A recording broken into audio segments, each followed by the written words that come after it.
Vamos lá, começar a falar sobre um tema que já caiu na prova, a gente já deu essa dica antes, que é a diferença dos tumores abdominais na infância, o neuroblastoma e o nefroblastoma. Aquela questão clássica da criança que tem uma massa abdominal. O que a gente tem que avaliar? A criança está bem ou a criança está mal? Se a criança estiver em mau estado geral, perda de peso, com massa abdominal palpável, que normalmente passa a linha média, podendo dar metástase, até mesmo sinal de guaxinim, por metástase na região periorbital, a gente vai pensar em neuroblastoma, que é um tumor do sistema nervoso simpático mais comum na suprarrenal. Agora, se a criança estiver bem, ela está brincando, ela está chorando, ela está comendo, e a mãe percebe uma massa no banho, assim que cai na prova sempre, aquela massa que não ultrapassa a linha média, a gente pensa num tumor de rim, que é o nefroblastoma ou tumor de Wilms. A criança está em bom estado geral e é um achado. O prognóstico é muito melhor e como tem tumor de rim, pode ter hematúria também. Então essa diferenciação é a carinha do INEP. Boa, muito bem. Cumpriu o tempo, tu ganhou 2 segundos de Ganhei crédito, 2. mas infelizmente isso vai para cucuia, viu? Esses 2 segundos já era. Vai lá, segundo. Próximo tema, vamos falar aqui dentro da urologia de câncer de próstata. Câncer de próstata é um tema muito comum, o tumor mais comum do homem. A cara do INEP cobra esse tipo de coisa, desde a questão epidemiológica, questão de rastreamento, questão de diagnóstico. São várias modalidades, mas tem um ponto que o INEP gosta muito, que é o seguinte: precisa ou não precisa rastrear esse doente?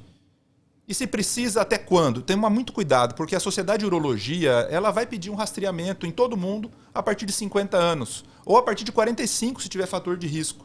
O que é o rastreamento? O rastreamento é a medida do PSA associado ao toque retal anualmente.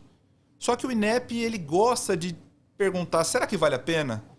Principalmente para os pacientes mais velhos. Então, se ele colocar uma questão, um paciente acima de 75 anos, em bom estado geral, assintomático do ponto de vista urinário, ele vai querer dizer o seguinte: não vale a pena procurar câncer de próstata, porque se ele tiver um tumor, provavelmente ele vai morrer de outra coisa e não do tumor da próstata. Dá vontade de falar mais, não dá? Dá, estou me segurando aqui. Beleza. Mais 2 temas de cirurgia. Vai lá, próximo. Vamos lá, o próximo, continuando nos tumores, vamos falar do câncer coloretal. Aqui é um tumor que é para ser prevenível hoje em dia. Por quê? Porque na maioria das vezes ele é esporádico, ele não é genético, e ele surge de um pólipo adenomatoso que vai sofrer aquela sequência adenoma, carcinoma, displasia, até se tornar um tumor invasor. E isso pode demorar 5 a 10 anos para acontecer. A gente vai lá, faz a colonoscopia e tira o pólipo. Então, de novo, as sociedades do aparelho digestivo, de gastro, de coloprocto, vão pedir para a gente realizar a colonoscopia a partir dos 50 anos. Muitas sociedades a partir dos 45 anos, pelo menos uma colono a cada 10. Existe aí uma dúvida, será que precisa em todo mundo? Eu posso fazer sangue oculto nas fezes todo ano? Posso, e se tiver positivo, realizar colono, mas cuidado, sangue oculto pode ser falso positivo e falso negativo. O que o INEP gosta de falar? É botar um paciente que teve sangramento digestivo, teve fezes com sangue, ou que tem uma anemia crônica. Nesse, não importa. Ele tem que fazer colono e endoscopia agora. Ele tem que fazer a investigação porque ele tem um sinal importante que pode ser o momento de dar o diagnóstico. Legal. Muito bom. E o quarto tema, importantíssimo de cirurgia, que não tem só 4 temas, tem uns 5 na cirurgia que são importantes, né? O pessoal sabe, o pessoal sabe. Enfim, o quarto tema, porque amanhã tem muito mais, manda bala aí. Eu escolhi aqui um tema também que o INEP adora e é bem peculiar, que é a queimadura elétrica. Sempre cai queimadura na prova do Revalida, mas a queimadura elétrica ela também tem um gostinho especial. Lembrar o seguinte, o que muda? Na avaliação da superfície corporal queimada, a gente vai subestimar, porque a área de pele queimada é uma área menor do que a gravidade, que a queimadura interna vai importar mais. Lembrar que esse indivíduo pode ter arritmia cardíaca, esse indivíduo pode ter uma insuficiência renal aguda, ele pode ter rabdomiólise, mioglobinúria. Por isso, a hidratação dele tem que ser mais intensa. Só que quando a gente calcula na forma de Parkland, na regra dos 9, a superfície corporal é pequena. Então, por isso, a gente já começa com 4 vezes o peso vezes a superfície corporal queimada. E eu calculo a superfície da mesma forma, eu avalio a área queimada. Não dá para avaliar diferente, só que eu já multiplico por 4 para tentar aumentar o volume. Mesmo assim, a gente pode subestimar. Então, o que a gente faz? Avalia a diurese. esse indivíduo tem que urinar pelo menos 1,5 ml quilo-hora. Se ele não estiver urinando, a gente vai aumentar progressivamente o volume. É essa avaliação da diurese que pode ser o diferencial aqui no INEP. Muito bom. Você está de parabéns. Né? Treinado. Tô treinado. Bem treinado. Legal, legal. Valeu, Fábio. Então amanhã até amanhã. Tudo isso e mais um pouco dentro da cirurgia. Tudo né? isso. Novidades lá na cirurgia amanhã, a gente vai arrebentar de novo. Beleza, boa sorte. beleza. Valeu. Beleza, show de bola. Então agora troca tudo aqui agora. Troca tudo porque a gente vai mudar de área, né? Então foram 4 temas importantes na cirurgia e agora a gente vai para 4 temas importantes também na medicina preventiva. Abre a câmera aqui. Abre a câmera que agora eu também continuo muito bem acompanhado. Laís e Fabiuge. Rapidamente, expectativas para a prova do Revalida e para o... Não, tu falas da expectativa para a prova do Revalida. E aí Fabiuge fala da live das lives. Expectativa para a live do Revalida. Não estava combinada essa pergunta, né? Tudo bem, mas a gente está aqui para isso. Capacidade de improvisação. Exato. Uma prova previsível dentro de preventiva, com alguns temas muito clássicos que costumam ficar de fora. Então, é uma prova que tende a cobrar menos estudos epidemiológicos, aqueles cálculos que às vezes as pessoas não gostam muito. Então, é uma prova previsível. As pessoas, hashtag todos nós, né? E aí, Fábio, e a expectativa para a live das lives? A live das lives sempre é a cereja do bolo do estudo dos nossos alunos, né? É muito bom a gente ter esse contato com o pessoal e também a gente revisar alguns temas que com certeza vão estar na nossa prova em alguns dias. Então, isso é realmente para dar confiança para as pessoas nesse último momento. Perfeito, muito bom. Tá todo mundo pronto? Prontíssima, deixa eu aquecer aqui. Cuidado com o choque da cadeira se passar do tempo. Vai lá, Laís, tu começas então? Começo. Primeiro tema, vamos lá, um tema importante da preventiva. Primeiro tema é um conceito bem específico, que é o conceito de territorialização. Então, lembrar que territorialização é uma das diretrizes da Política Nacional de Atenção Básica. Qual que é a diferença do território para a saúde coletiva, né? Então, dentro da saúde coletiva, território não é meramente uma delimitação geográfica, uma área. Território é algo vivo, é algo que está em constante mudança, em constante mutação. Dentro desse território, a gente consegue ter o olhar mais descentralizado da gestão. Então, o gestor local, olhando para esse território, consegue ver quais são as potências desse local, quais são as fragilidades, as vulnerabilidades locais, e aí planejar ações de saúde já específicas para esse local.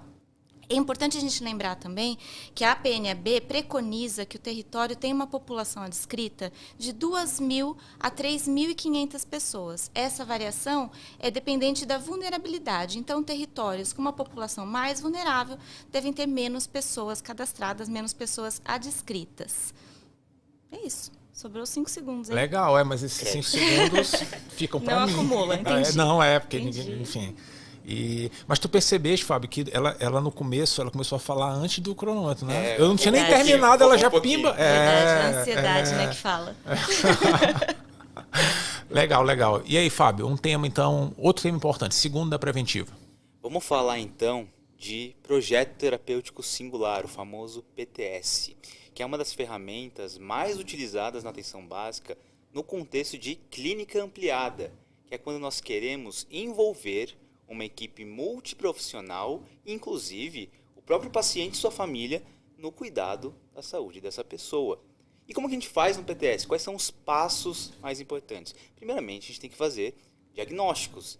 E, claro, tem os diagnósticos clínicos ali do modelo biomédico, mas também tem diagnósticos sociais, riscos, vulnerabilidade. Depois nós temos que definir metas. Então, o que nós queremos fazer com cada um desses problemas que foram identificados? E nós passamos para divisão de responsabilidades. O que cada um vai fazer? O que o médico vai fazer? O que o enfermeiro vai fazer? O que o próprio paciente vai fazer? Então isso é muito importante. E por fim, nós sempre temos que combinar periodicamente reavaliações para ver se o nosso plano está indo conforme combinado. Beleza. A medicina preventiva preventivamente está economizando tempo, né? Sim. Legal. A gente sempre é mais legal. Vamos lá, Laís. Terceiro tema. Terceiro, agora eu vou esperar. Terceiro tema que a gente vai falar é de acidentes de trabalho, tá? A prova lá gosta bastante de medicina do trabalho. Na live a gente vai comentar bastante sobre isso. Comunicação de acidente de trabalho. Então, lembrar primeiro que acidente de trabalho é qualquer lesão, doença ou até a morte que incapacite aquele trabalhador de exercer sua função laboral, seja temporariamente ou seja de forma permanente. Quando envolve material biológico, menor de idade, mutilação ou morte, esse acidente vira uma notificação compulsória imediata, de 24 horas de prazo para fazer essa notificação. Agora, a comunicação do acidente do trabalho, ela vai ser emitida para qualquer trabalhador, para qualquer tipo de acidente de trabalho, mas para trabalhadores que são formalmente registrados. Por que isso? Porque a CAT é um documento que a gente vai encaminhar para a Previdência Social. E aí essa CAT ela tem que ser entregue até um dia útil depois desse acidente do trabalho. E quem que pode preencher? A empresa pode preencher, o próprio paciente, às vezes um médico também, não precisa ser médico do trabalho, ou até um dependente. Show de bola, show. Então foram 3 temas da preventiva, amanhã tem muito mais, né? Mas vamos pro quarto, Fábio. Quarto e último tema do esquenta da Live das Lives. Fala aí. Então, tema importantíssimo, que é diferenciar endemias de epidemias. Basicamente, uma endemia é a presença constante de uma doença dentro de uma população com um padrão de incidência já conhecido. Agora, uma epidemia acontece quando ocorre um aumento abrupto e acima do esperado nesse número de casos. E o quanto esses casos vão ter que aumentar para a gente considerar uma epidemia vai variar, de doença para doença, de população para população. E um gráfico, uma ferramenta que nos ajuda a fazer essa diferenciação é chamado de diagrama de controle. Nós vamos construir um diagrama de controle pegando a incidência dos últimos anos aí daquela doença ao longo de todo o ano. Então, incidência de janeiro, fevereiro, março, e aí nós vamos obter a curva de incidência média. A partir dela, nós vamos obter o limiar endêmico superior e o que tiver dentro desse limiar, nós consideramos que faz parte ainda da endemia. Se superar esse limiar, nós estamos diante de um processo epidêmico. Legal, muito bom, muito bom. Valeu. Ou até amanhã, então. Amanhã tem isso e muito mais. Muito mais. Muito mais, legal. Então valeu, mais uma etapa, né? Mais uma discussão importante. Então já vimos 4 temas da cirurgia, 4 temas da preventiva e agora teve troca-troca aqui já. E óbvio, né? Eu vou sempre ficando muito bem acompanhado aqui. Abre a câmera aqui. Não dá nem tempo deles respirarem, não. Pronto. Agora a gente vai de pediatria. Cláudio, expectativas para a Live das Lives. Expectativa é fogo no parquinho? Fogo no parquinho? Então vamos lá. Respondi em uma frase, né? Resumindo, né? Mas tem uma pegada clássica na prova do INEP que é exatamente diarreia aguda, né? Trazer um caso clínico. Ele já está falando do tema, ganhando, não tem no cronômetro. Olha que malandragem, tá vendo? Uai, mas não é fogo no parquinho? Calma aqui, não, burlando o sistema. Não pode roubar o tempo, não. Cadê o cartão amarelo aí? Porque aí eu já ganho. Não, né? Aí amanhã dá mais tempo, você não dá. Tem um saldo para amanhã ainda. Não tá valendo não a pegada clássica? Não. E expectativa para valer. O que eu te falei da prova. Agora pensando na prova como um todo, temas clássicos da pediatria, né? Não vou usar meu tempo não, né? O mais habitual no dia a dia do pediatra da prática clínica, diarreia aguda, IVAs, os grandes grupos de doenças que aparecem na infância, doenças exantemáticas e também aspectos relacionados, já que acabou aqui a pegada da preventiva, né? Aspectos relacionados à prevenção como imunizações. Geralmente, caso clínico abordando aspectos das principais doenças que estão aí no paciente, que o paciente pediátrico apresenta, né? Legal. Sinara, e a Live das Lives? Vai ser bom, hein? Vai ser bom. Vai ser boa, a gente vai conseguir abordar muita coisa legal. Acho que quem estiver presente na Live das Lives vai poder ter literalmente a prova na véspera da prova, né? Como a gente sempre comenta, né? Os alunos comentam. Mas a gente está preparando tudo com muito carinho, com uma pegada muito boa. Legal. É bem a cara da prova mesmo. E quem não puder participar da Live das Lives, a gente vai encontrar na porta da prova. Exatamente. Né? Estaremos vai poder lá, ter a oportunidade de nos encontrar lá e a gente vai estar lá para receber todo mundo. Exatamente. Legal. Muito bom. Então, fogo no parquinho agora, é? Agora pode? É. Agora, olha, é 1 minuto, hein? Tem eu tô no cronômetro. choque, Então tá valendo. tem cronômetro. Agora Tem que ser ali, ó. Tô de olho aqui. Tu já sentiste que ele ia dizer que não viu o cronômetro. Nem vi. Pô, eu queria Isso é usar uma o tempo malandragem, antes, né? gente. Queria falar do todo, não. Queria direcionar logo para ganhar tempo. Não, Mas vamos colocar vamos lá, de verdade. Vamos lá. Claro que na pediatria tem 2 grandes grupos de doenças que são mais prevalentes. Um deles, melhor dizendo, é aquelas doenças que são relacionadas ao trato gastrointestinal, e o carro-chefe é diarreia aguda. E agora sim, pensando na prova do INEP, tem uma pegada principal, que é trazer um caso clínico. E geralmente a questão tem uma tradição de perguntar qual é o estado de hidratação daquele paciente, para saber se o candidato sabe minimamente fazer uma avaliação. Então, observar o estado geral dessa criança, olhos e lágrimas, boca e língua, a pele, né, o sinal da prega, como desaparece, pulsos, tempo de enchimento capilar. Se todos os parâmetros, todos os critérios que foram avaliados estão normais, sem nenhuma alteração, a criança está hidratada, portanto, a gente vai escolher o melhor plano de tratamento, que é o plano A. Liberar para o domicílio com soro reidratante oral. 2 critérios alterados, por exemplo, boca seca e olhos fundos. Desidratado, esse paciente vai ficar na unidade de saúde, soro reidratante oral. E se forem critérios que chamam muita atenção, como, por exemplo, alterações significativas como letargia, não consegue beber nada, plano C. Fase rápida, expansão com soro fisiológico. Essa é a grande pegada do tema de diarreia aguda e desidratação na prova do INEP. Estava preocupante, não estava preocupante? Eu estava vendo aqui, eu falei, gente, esse choque... Meu Deus. Na hora que eu for falar, tu ficas aqui, vou ficar me cobrando também. Beleza, porque se ficar sem ninguém aqui, eu vou embora. Vai lá, Sinara, e agora? Um segundo tema importante da pediatria. Manda ver. Um outro tema super importante da pediatria diz respeito às doenças exantemáticas. E dentro desse grupo gigante que são as doenças exantemáticas, doença de Kawasaki é uma doença muito queridinha na prova do INEP. Então, não esquecer, criança que apresenta uma febre persistente por mais de 5 dias, lembrar dos critérios para a gente pensar na possibilidade de doença de Kawasaki. Então, aquela criança que apresenta uma linfadenopatia cervical maior do que 1,5 cm, normalmente unilateral, uma hiperemia conjuntival não purulenta, um exantema característico, a presença de alterações de lábio e de mucosa, como descamação, fissura labial, a língua em framboesa, também identificado. E também, em relação ao que a gente também observa, né, além do exantema, da hiperemia conjuntival, em relação às alterações de extremidades, então edema de mãos e pés e também descamação ungueal. Pensou em Kawasaki, pensou em suspeita de aneurisma de coronária. Então, sempre lembrar de fazer a gama-globulina para esses pacientes ainda nos primeiros 10 dias de febre associada ao AS, prevenindo aí algum tipo de alteração, né, formação de aneurisma de coronária. Muito bom, foi muito bem. Tu queria falar, Cláudio? Queria dizer que você vai entender agora, Fabrício, por que eu usei o tempo inicialmente. Porque tem uma outra pegada na pediatria, que é mais simples. Espera aí, ele já vai, calma, tem que dar o ok, sabe? Espera aí um pouquinho. Aqui não tem aquela piada interna não da live das lives, você sabe, né? Qual? Toda vez que a pediatria tá lá, o cronômetro falha. Aí eu adoro, né? Mas só aproveitar para lembrar, mais uma vez, lembrar, eu estou vendo aqui no chat do YouTube, que isso aqui, porque daqui a pouco, quando a gente fala alguma coisa, é muito legal isso, né? Porque fica todo mundo conectado, mas sai assim uma lista, né?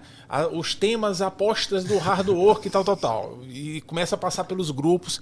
E aqui a gente está discutindo os temas que são mais prevalentes na prova, né? Historicamente, sim. Né?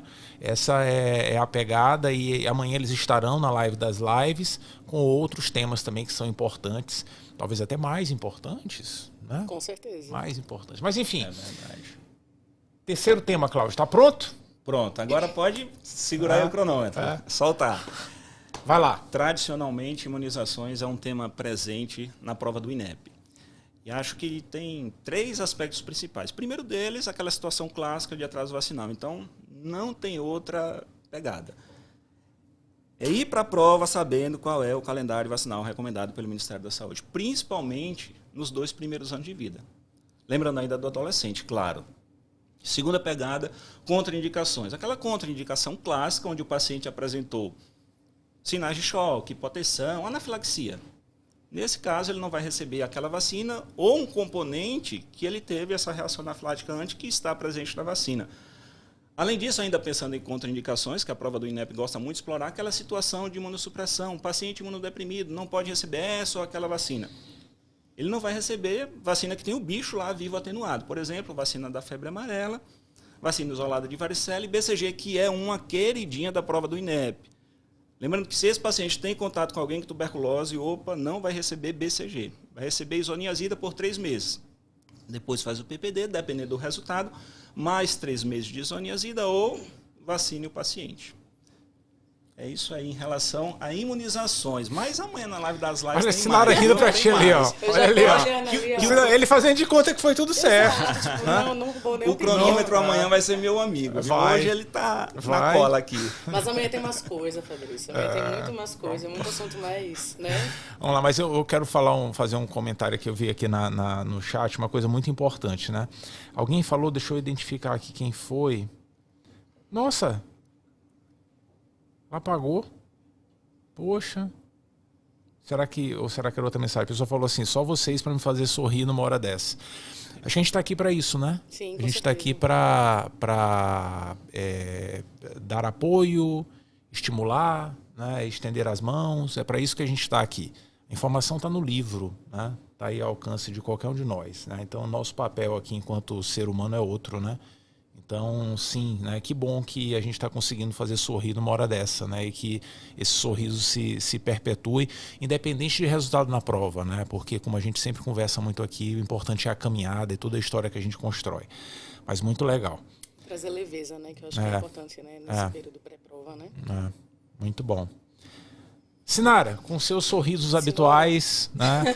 Último tema para a gente lembrar hoje da pediatria no Esquenta Live das Lives. Vai lá, 1 minutinho. Também fazendo parte aí desse esquenta, infecções congênitas, assunto clássico também da prova do INEP. A gente já sabe, né? Toxoplasmose, citomegalovírus congênito, rubéola congênita, mas sífilis congênita é assunto queridinho, tá? Então, levantar sempre a suspeita, no caso, quando a gente tem aquela gestante que foi inadequadamente tratada ou não foi tratada em relação a sífilis, lembrar dos principais exames que devem ser solicitados, mas antes disso, da clínica do recém-nascido. Então, aquele recém-nascido que apresenta uma icterícia, muitas vezes as custas de bilirrubina direta, isso é super importante, levando a possibilidade de pensar na infecção congênita, aquela criança que apresenta uma rinite serosanguinolenta, aquela famosa pseudoparalisia de Parrot, que não tem nada a ver com parte neurológica, tem a ver com dor, movimentação dos membros, tem a ver com osteocondrite, e lembrar principalmente dos exames que devem ser solicitados na suspeita de sífilis congênita,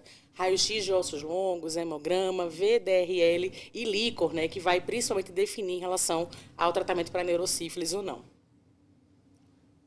Muito bom, show de bola. Então esses são temas que a gente quer ressaltar já da pediatria. Amanhã tem muito mais, amanhã a gente continua, certo? Exatamente, combinado. Fechado. Beleza. É isso aí. Valeu. Então vamos mais uma vez aqui, troca-troca. Enquanto a gente faz o troca-troca, deixa eu só fazer um pedido aqui até para o Vinícius Pereira. Vinícius, ele está com algum problema, mandou mensagem para a gente. Se alguém puder dar uma checada, só para me dizer aqui se alguém consegue entrar em contato com ele. Ele está com algum problema sobre confirmação da live. Então, se alguém puder já dar uma olhadinha. E terminando esse bloco aqui, eu já falo alguma coisa aqui, tá, Vinícius? E a gente vê se... Eu acho que alguém vai entrar em contato contigo aí. Bem, vamos seguindo, porque agora é Outubro Rosa isso aqui. O que é? Abre... Eu pensei que acabar fosse de com a outra blusa. Isso é sintonia. Não pode acabar com a outra? Não, na verdade não é rosa, é antiverde. Pode pegar outra blusa aqui para acabar usar a verde? Na verdade é antiverde. Se é rosa, azul, prateado, não tem importância. Não verde, né? Não pode ser não verde. Não verde eu estou usando. Não pode ser verde. Legal. Acabar. E a quarta-feira a gente tem a correção de prova e é sempre um momento importante, né? O INEP sempre apronta das suas, né? E tradicionalmente a gente bate um pouquinho na prova até. Vou perguntar diferente agora. Expectativas para a live de correção. Vai ter muita confusão ou não vai ter? O que tu acha? Isso varia muito, né? Isso varia muito. Tem ano que a banca é extremamente infeliz, né? São questões muito polêmicas, muito discutíveis, e outros anos não. Outros anos eles pegam mais leves, são mais coerentes com aquilo que a gente espera de uma prova que avalia aí o conhecimento geral. Eu acho que a obstetrícia tem que ser cobrado o conhecimento geral no sentido de que um aluno, um médico bem informado, ele tem de conhecimento geral da área. Tem que cobrar medicina fetal. Medicina fetal, só um exemplo, é para o especialista em obstetrícia, né? Então, isso que a gente espera. Tem ano que eles acertam, tem anos que não acertam tanto, e se não acertar, a gente está aí para bater neles. Show, muito bom. Ana, correspondente europeia do Hard Work. Ana, tu vais participar pela primeira vez da Live das Lives, a debutante da Live das Lives, né? E quais são as expectativas para a Live das Lives? Está mais a mil do que dos candidatos. Eu estou assim, sofrendo, não é sofrendo a palavra, estou na expectativa deste domingo, acho que tanto quanto todos os alunos. Estou mesmo na expectativa de participar desse evento, de estar à altura dele, eu acho que é a principal preocupação. E muito ansiosa para ter esse contato com os alunos e poder... Eu acho que essa mensagem que chegou, poder sorrir junto, poder sentir essa energia junto, para realmente chegar com a energia certa na hora da prova, né? Porque o caminho foi percorrido até aqui. Então, é realmente fazer valer todo o esforço e não perder agora na reta final. Legal, muito bom, muito bom. Vamos lá? 5 temas importantes da ginecologia obstetrícia. É só isso que tem na... 5 não, 4, né? 4. Porque só tem... Não tem mais temas na ginecologia obstetrícia do que...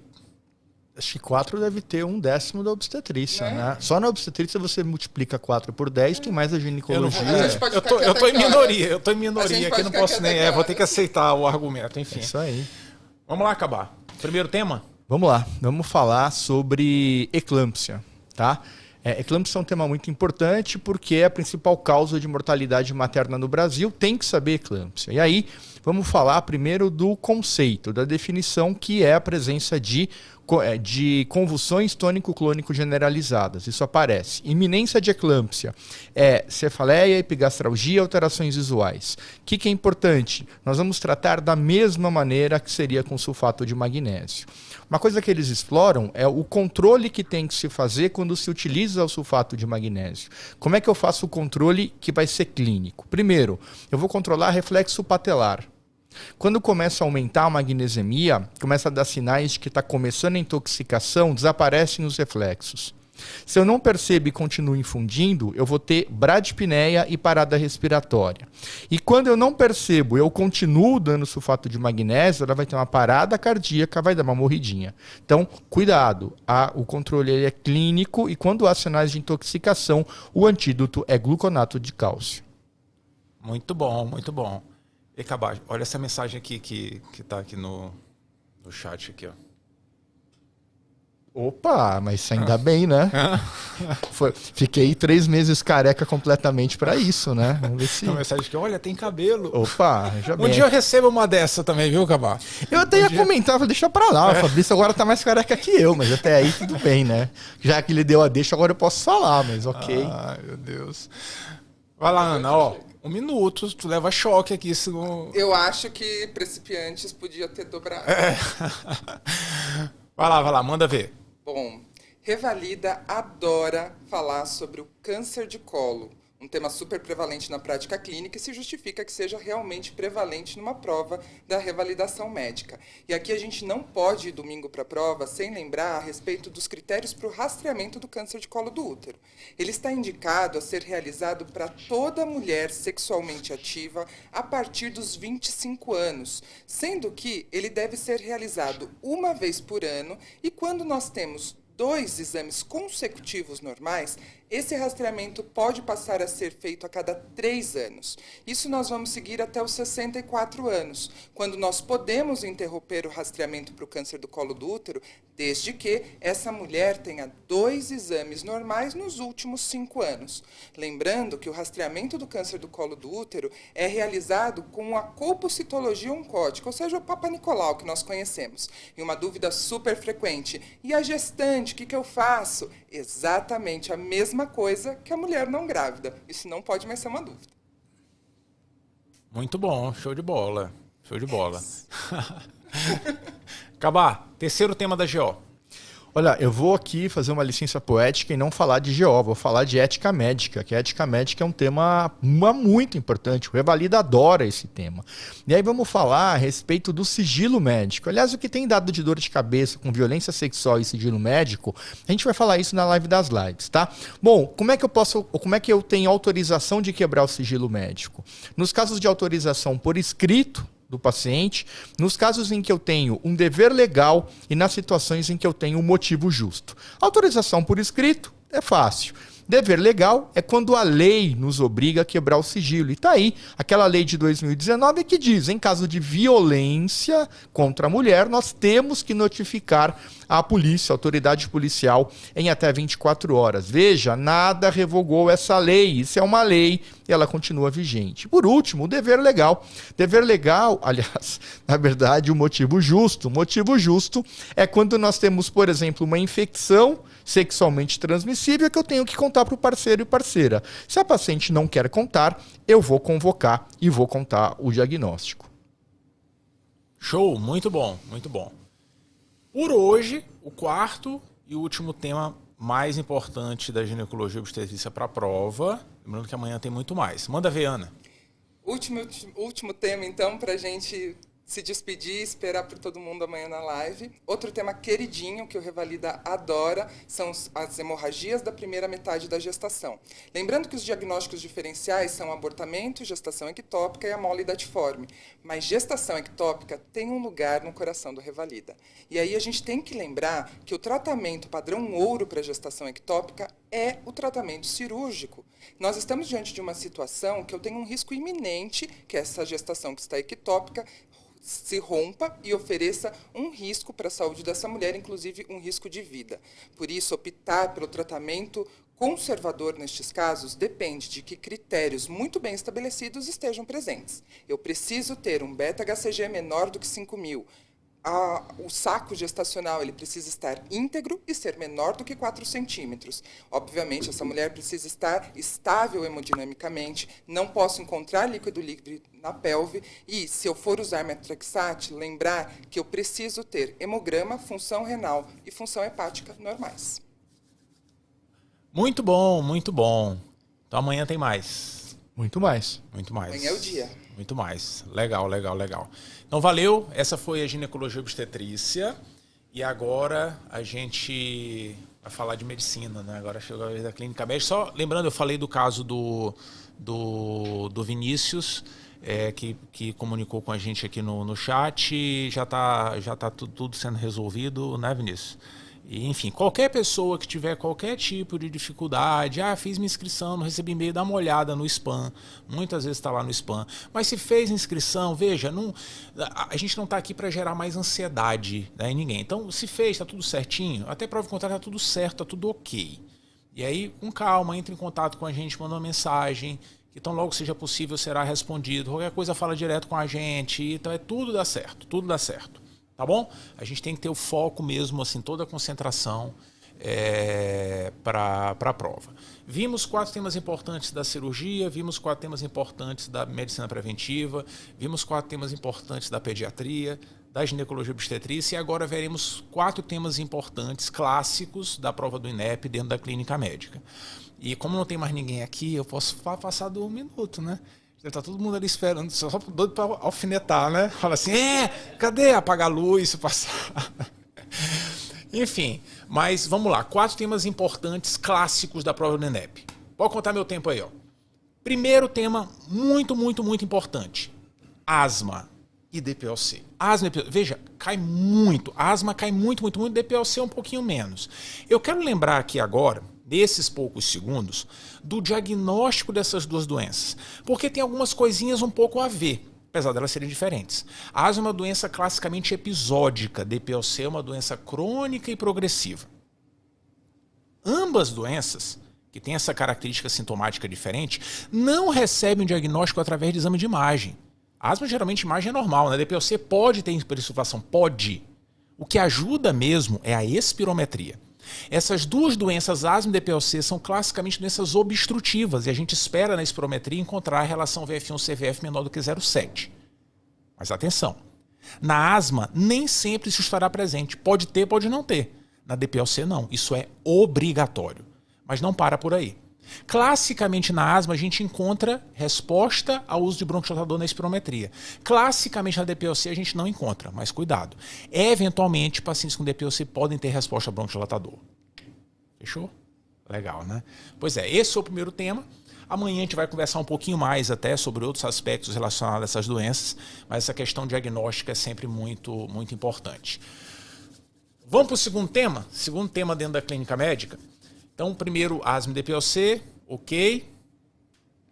Manda ver aí, solta o tempo para a gente falar do segundo tema, doenças glomerulares. Caraca, esse daí é arrepiante, né? Doença glomerular, para a gente entender fácil, precisa lembrar para que serve o glomérulo. Glomérulo existe para evitar que chegue proteína e hemácia no túbulo. É para isso que ele existe. Só para isso. Uma doença glomerular faz com que o indivíduo tenha proteína e hemácia chegando no túbulo e vai ser perdido na urina. Os grandes marcadores de doença glomerular são a presença de proteinúria e hematúria, que é uma hematúria dismórfica. A hemácia sai sendo destruída pelo glomérulo, pelo filtro glomerular. Não é hematúria como do trauma de bexiga, do trauma de uretra. Não. Hemácias dismórficas. Esses são os marcadores de doença glomerular. Agora, é muito importante que a gente tenha a doença glomerular dentro do espectro da síndrome nefrótica e síndrome nefrítica. Na síndrome nefrótica, o que chama atenção é a perda exuberante de proteína, proteinúria maciça, mais que 3,5 gramas na urina de 24 horas. Tem muito edema, né, nas arcas geralmente, mas o indivíduo não está hipervolêmico, não tem hipertensão.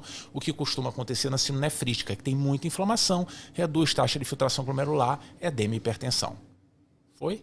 Segundo, para a gente lembrar as grandes características síndrome nefrótica e síndrome nefrítica. Muita atenção. 2 temas da clínica médica já. Mais um tema muito valioso para a prova do INEP. Batidíssimo. Manda ver aí no meu tempo. Dengue. Mas cai muito. E dengue, tu sabes, né? Classicamente uma doença benigna, dengue febril, clássica, todo mundo fica bem e tal, mas pode evoluir com gravidade, a dengue grave. Muitas vezes a gente tem um aviso que são os sinais de alarme. Esse é o padrão da dengue, né? Tem que conhecer a forma febril simples, tem que conhecer a forma grave e os sinais de alarme, tudo bem. Mas o importante mesmo, na hora do vamos ver, é a gente fazer a classificação operacional. A classificação operacional é para organizar o atendimento do paciente com dengue. A, B, C e D. Como é que a gente entende isso fácil? É só observar os extremos. A e D são extremos. A é um indivíduo leve, dengue padrão clássico, não devia nem estar ali no hospital. E D é um indivíduo gravíssimo. Gravíssimo, com disfunção orgânica para valer, dengue grave. Esse geralmente vai para UTI, tem que ser muito hidratado, muitas vezes vai precisar de droga vasoativa. Quem é o indivíduo com dengue C, que é quase o D, quase o pior de todos? É o indivíduo que tem sinais de alarme. Não tem dengue grave, mas tem sinais de alarme. Tem que ficar no hospital, vai ser hidratado, a gente vai ficar de olho. E o indivíduo B é aquele que não tem sinal de alarme, mas também não é A, não dá para mandar para casa, porque o shape não é bom, tem disfunção orgânica, por exemplo. Ou tem petequias, ou prova do laço positiva. Atenção. Estou usando um segundinho aqui, usei um segundinho aqui que deixaram perdido por aqui, eu estou resgatando aqui para a clínica. Enfim, a clínica é soberana, né? É assim mesmo. E por fim, mais um tema da clínica para fechar. 4 temas importantíssimos que a gente precisa ter em mente e que são muito valiosos para a prova do INEP. Tema que a prova cobra muito, por sinal, e andou desprezando na última prova, né? Atenção, roda o tempo aí. Tuberculose. Tema quentíssimo na prova do INEP. Tem um monte de mensagem legal na tuberculose, né? Mas eu vou aproveitar para lembrar um detalhezinho sobre a tuberculose latente. Tuberculose latente é aquele cenário que o indivíduo teve contato com bacilo, potencialmente a gente acha que ele tem um risco aumentado de desenvolver a doença. Tá bom. Como é que a gente avalia a tuberculose latente classicamente? PPD. Se o PPD for reator maior ou igual a 5 milímetros, a gente vai tratar a tuberculose latente. E se for menor que 5 milímetros, dou alta? Não. Manda o indivíduo para casa e ele volta depois para repetir o PPD. E nessa repetição do PPD, daí a uns 2 meses mais ou menos, a gente considera uma resposta positiva se houver uma variação maior que 10 milímetros. Variação, não é mais o valor absoluto. Beleza. Vou tratar tuberculose latente. Como é que a gente trata? Atenção, hein? 3 opções. Isoniazida, 270 doses, 9 a 12 meses. A Organização Mundial de Saúde até sugere 6 meses, mas 270 doses é o padrão. Ou rifampicina por 4 meses ou, atenção, mais recentemente o Ministério passou a sugerir também que a gente usasse a associação rifapentina e isoniazida, dose semanal por 3 meses. Legal, né? Esses são 4 temas importantíssimos da clínica médica. Amanhã tem muito mais mesmo, desses temas e de outros temas. Tá? Amanhã a gente tem um encontro muito importante. É muito legal para a gente poder ter a live das lives, porque além da gente poder, enfim, falar muito sobre medicina, né, durante várias horas, a gente tem um momento de conexão para valer, e geralmente naquela fase que a gente está com muita ansiedade e não sei o que eu faço, estudo no estudo, descanso no descanso. Vem, papai, se conecta a gente, sabe? Senta, fica lá direitinho com a gente conectado e a gente vai transitar pela alma da prova. O efeito colateral do sprint da live das lives tu conhece. É ouvir as vozes dos professores durante a prova. Né? É para isso que a gente organiza toda essa dinâmica, é para isso que ela existe e a gente vai contigo até o fim. Sempre. Valeu? Essa live vai ficar aqui no canal do Instagram, então pode avisar a galera, quem tu conheceres que não tenha não pôde assistir por alguma razão, pode vir aqui acompanhar. Obviamente, pode ver também a live das lives, né? Onde for fazer a prova, se inscrever e tal, ainda dá tempo de fazer isso. E a gente, dando certo, até disponibiliza no perfil do Instagram também. Tudo bem? Para quem eventualmente não estiver conhecendo, se tu conheceres alguém que descobriu o Hard Work no dia da prova, também vai estar disponível. A gente estará espalhado pelo país e nesses locais a gente vai mostrar até como dá para ter acesso fácil a essa live e poder olhar todos esses temas que a gente discutiu aqui brevemente. Valeu? Qualquer coisinha, a gente está à disposição, a gente vai conversando. Tchau. Obrigado pela companhia e pela parceria. Beijão. Tchau.